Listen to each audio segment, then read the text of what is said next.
త్రిదశ rice అన్నింటికీ దగ్గరగా మీ మనసుకి మరింత దగ్గరగా Tridasha rice where life shines. Rushikonda palace మరోసారి చర్చనీయాంశంగా మారింది. ఎన్నికలకు ముందు నుంచి రాజకీయ వంశంగా మారిన రిషికొండ ప్యాలెస్ రగడ ఇంకా కొనసాగుతూనే ఉందట. ప్యాలెస్ ను ఎలా వినియోగంలోకి తీసుకురావాలన్న దానిపై చర్చలు నడుస్తున్న తరుణంలోనే తెరపైకి వస్తున్న అంశాలు హాట్ టాపిక్ గా మారుతున్నాయి. భవనాలను ఎలా వినియోగంలోకి తీసుకురావాలని కేబినెట్ సబ్ కమిటీ కసరత్తు చేస్తుండగానే బీజేపీ ఎమ్మెల్యే విష్ణుకుమార్ రెడ్డి చేసిన కామెంట్స్ ఇప్పుడు చర్చనీయాంశంగా మారాయి.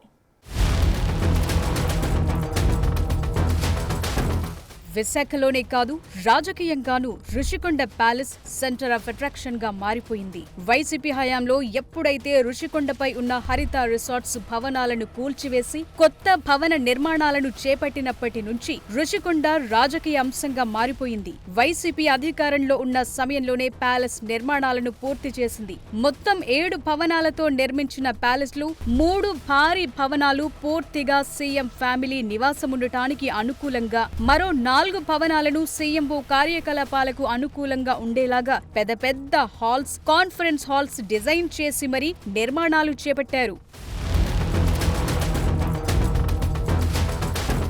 విశాఖను రాజధానిగా చేసుకుని పాలనను అక్కడి నుంచే కొనసాగించాలని జగన్ సంకల్పించారు. అయితే కోర్టు కేసులతో జగన్ విశాఖ నుంచి పాలన దిశగా ఒక్క అడుగు కూడా ముందుకు వెయ్యలేకపోయారు. అయితే విశాఖకు వన్నె తెచ్చే విధంగా భవనాలు కట్టామని వైసీపీ అధినేత జగన్ కామెంట్స్ చేశారు. వైసీపీ హయాంలో రుషికొండపై చేపట్టిన పనులు జరుగుతోన్న తరుణంలోనే ఎన్నో వివాదాలకు కేంద్రమై రాజకీయ అస్త్రంగా మారింది. దాదాపుగా 450 కోట్లతో రుషికొండ ప్యాలెస్ నిర్మాణ పనులు చేశారు.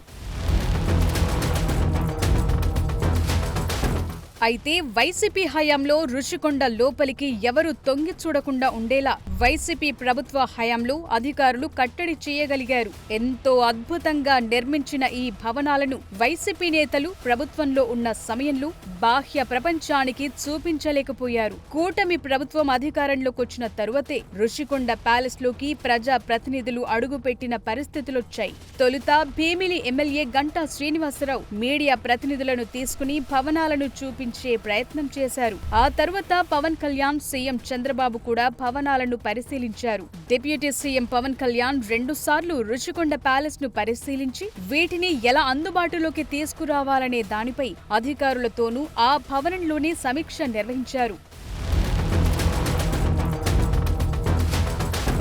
కూటమి ప్రభుత్వం అధికారంలోకొచ్చిన తరువాత రుషికొండ ప్యాలెస్ ను వినియోగంలోకి తీసుకొచ్చేందుకు కసరత్తు చేస్తోంది. అధికారులతో సమీక్షలు నిర్వహించడంతో పాటు కేబినెట్ సబ్ కమిటీని కూడా నియమించింది. సబ్ కమిటీ నియమించగానే ప్యాలెస్ ను వినియోగంలోకి తీసుకురావాలి అన్న దానిపై ప్రజలు, సంస్థల నుంచి అభిప్రాయాలు సేకరించారు. ప్రభుత్వం తీసుకున్న నిర్ణయంతో రుషికొండ భవనాలను వినియోగంలోకి తీసుకురావటానికి పారిశ్రామికవేత్తల సలహాలు, ప్రజల అభిప్రాయాలను నేరుగా మెయిల్స్ ద్వారా తీసుకున్న ప్రభుత్వం కొన్ని సంస్థల అభిప్రాయాలతో ఏకీభవించి రుషికొండ భవనాలను వినియోగంలోకి తీసుకురావటానికి కసరత్తు ప్రారంభించింది. అయితే పలు సంస్థల నుంచి వచ్చిన ప్రతిపాదనలు, వాళ్ల నుంచి వచ్చిన అభిప్రాయాలు చూసేసరికి ఎలా ముందుకు వెళ్లాలనే దానిపై కేబినెట్ కమిటీ తలలు పట్టుకోవాల్సి వస్తుందట. ప్రస్తుతమున్న రుషికొండ భవనాలు హోటళ్లకు పూర్తి అనుకూలంగా లేవని పలు సంస్థలు అభిప్రాయాలు వ్యక్తం చేశాయట. ప్యాలెస్లపై అదనంగా భవంతులు నిర్మిస్తే వైబిలిటీ అవుతుందనే అభిప్రాయాలొచ్చాయట. అందుకే రుషికొండ ప్యాలెస్ గుదిబండలా మారిందనే భావనను మంత్రులు వ్యక్తం చేస్తున్నారట.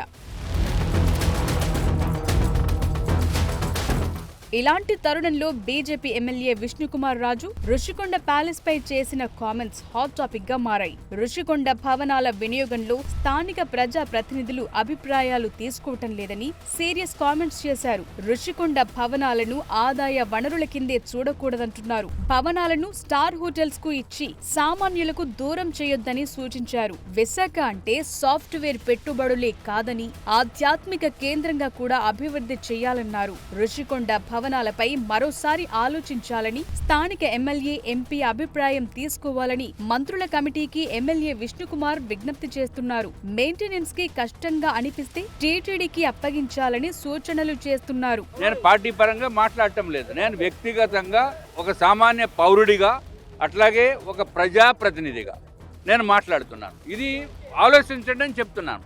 అది మా మంత్రి ఉన్నారా లేకపోతే ఇంకొక మంత్రి ఉన్నారా ఇవన్నీ మా మంత్రి దట్స్ డిఫరెంట్ ఇష్యూ. అది పాలిటిక్స్ మాట్లాడటం లేదు ఇక్కడ నేను. కానీ ఒక డెసిషన్ తీసుకునేటప్పుడు పద్ధతి ప్రకారము ఇక్కడ లోకల్గా ఉన్న ఎమ్మెల్యేస్తో కూడా చర్చిస్తే వాళ్ళు ప్రజాప్రతినిధులు కాబట్టి అక్కడ లోకల్ ఎమ్మెల్యే అక్కడ ఉన్నారు గంటా శ్రీనివాసరావు గారు, అది ఆయన నియోజకవర్గం వస్తుంది. కానీ మిగిలిన వాళ్ళు అది ఒక్కళ్ళే ఆయన నియోజకవర్గ ప్రజలే అక్కడికి వెళ్ళరు కాబట్టి అందరూ ఒక ఒపీనియన్ తీసుకోండి, బీచ్ రోడ్లో పెట్టండి, 10 మందిని పెట్టి ఒక వారం రోజుల్లో అక్కడ ఏం చేస్తే బాగుంటుందని అంటే మీకు కరెక్ట్ ఒపీనియన్ వస్తుంది. రుషికొండ ప్యాలెస్ వినియోగంపై సబ్ కమిటీ కసరత్తు చివరి దశకు చేరుకున్న తరుణంలో విష్ణుకుమార్ రాజు చేసిన కామెంట్స్ మరోసారి చర్చకు దారితీశాయి. ప్రజా ప్రతినిధులు ప్రజల అభిప్రాయాలు తీసుకోలేదని విష్ణుకుమార్ రాజు మాట్లాడటం హాట్ టాపిక్ గా మారాయి. ప్రజల నుంచి సంస్థల నుంచి అభిప్రాయాలు స్వీకరించామని సబ్ కమిటీలోని మంత్రులు చెప్తోన్న పరిస్థితి. వచ్చిన అభిప్రాయాలను స్క్రూటినీ చేసి తుది కసరత్తు చేసింది సబ్ కమిటీ. ఈ నెల 28న సమావేశమై 29న జరిగే కేబినెట్ సమావేశంలో తుది నివేదిక ఇచ్చేందుకు కేబినెట్ సబ్ కమిటీ కసరత్తు చేస్తోంది.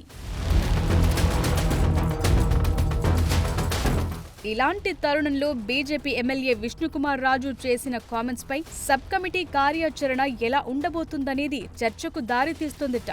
విష్ణుకుమార్ రాజు లేవనెత్తిన అంశాలను కేబినెట్ సబ్ కమిటీ పరిగణలోకి తీసుకుంటుందా లేదా అన్నది హాట్ టాపిక్ గా మారింది. మొత్తంగా రుషికొండ ప్యాలెస్ రగడకు ఎప్పటికి ఫుల్ స్టాప్ పడుతుంది?